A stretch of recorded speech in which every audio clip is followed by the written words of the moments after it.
Has this ever happened to you? Your phone keeps lighting up. Messages, notifications, more messages.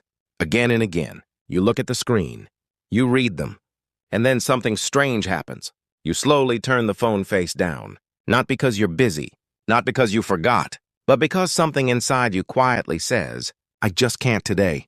You take a slow breath, and something unexpected happens. You expect guilt, but it never arrives. Instead, you feel relief, like a weight you have carried for years suddenly lifting. And if this moment feels familiar, you may be experiencing a psychological shift that most people never even realize is happening. There was a time when you were the reliable one, the person people called when something went wrong. You stayed on the phone until 2 in the morning. You listened. You comforted people. You offered advice. You tried to fix things, even when the problem was never yours to solve. And slowly something painful begins to happen. Your time disappears. Your energy disappears. You give solutions. You give comfort. You give patience. But the same problems keep returning. The same conversations repeat. And eventually a quiet feeling appears. A kind of helplessness. Like no matter how much you give, nothing actually changes. Yet you keep showing up because that is who you are. Someone who cares. Until one day something shifts. Not dramatically. No argument. No confrontation. You simply stop. And suddenly everything feels different. Your mind remembers things even when you try to ignore them. Every time you said yes when you meant no. Every time you laughed at a comment that actually hurt. Every time you left a gathering feeling more drained than when you arrived.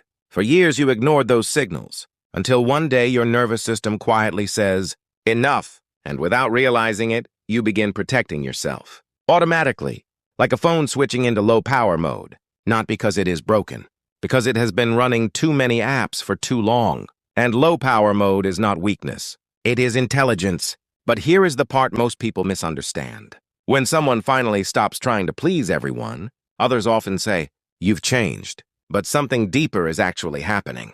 You didn't become cold. You became aware of patterns, aware of energy, aware of which conversations leave you feeling lighter and which ones leave you exhausted.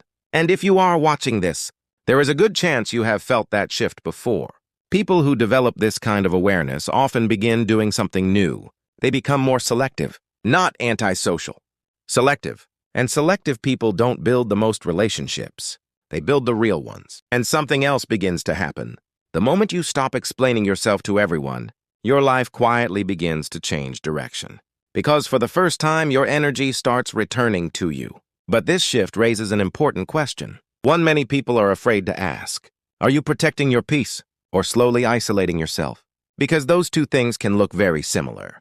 A wall says, no one gets close to me. A boundary says, I know what is healthy for me. People who spend years being strong for others often confuse the two. They close every door, not because they want isolation, but because they forgot what safe connection actually feels like. But here is something important. Being alone is not the same as being lonely. Solitude is quiet peace. Loneliness is quiet pain. Learning the difference changes everything. And there is something else about people like you. You notice things, subtle things, changes in tone, shifts in energy, unspoken tension in a room. For years, you used that ability to keep everyone comfortable. Now that same awareness is protecting you. One of the longest studies on human happiness is the Harvard study of adult development. It followed people for more than 85 years. And its conclusion was surprisingly simple. Happiness is not determined by how many people surround you. It is determined by how safe you feel with the ones who do. So if your circle has grown smaller, that may not be failure. It may be clarity. You are allowed to protect your peace. You are allowed to outgrow people who no longer fit your life. You are allowed to choose calm over chaos. That is not giving up on people. It is finally refusing to give up on yourself. And if you think about it, there was probably a moment when this shift first happened. A moment when you realized you didn't need to explain yourself to everyone anymore. Many people remember that moment very clearly. And if one comes to mind while you are watching this, you are not the only one who experienced it. Protect your peace. And if you'd like to explore another quiet habit that helps people reconnect with themselves, there's another video waiting for you. I'll see you in the next video.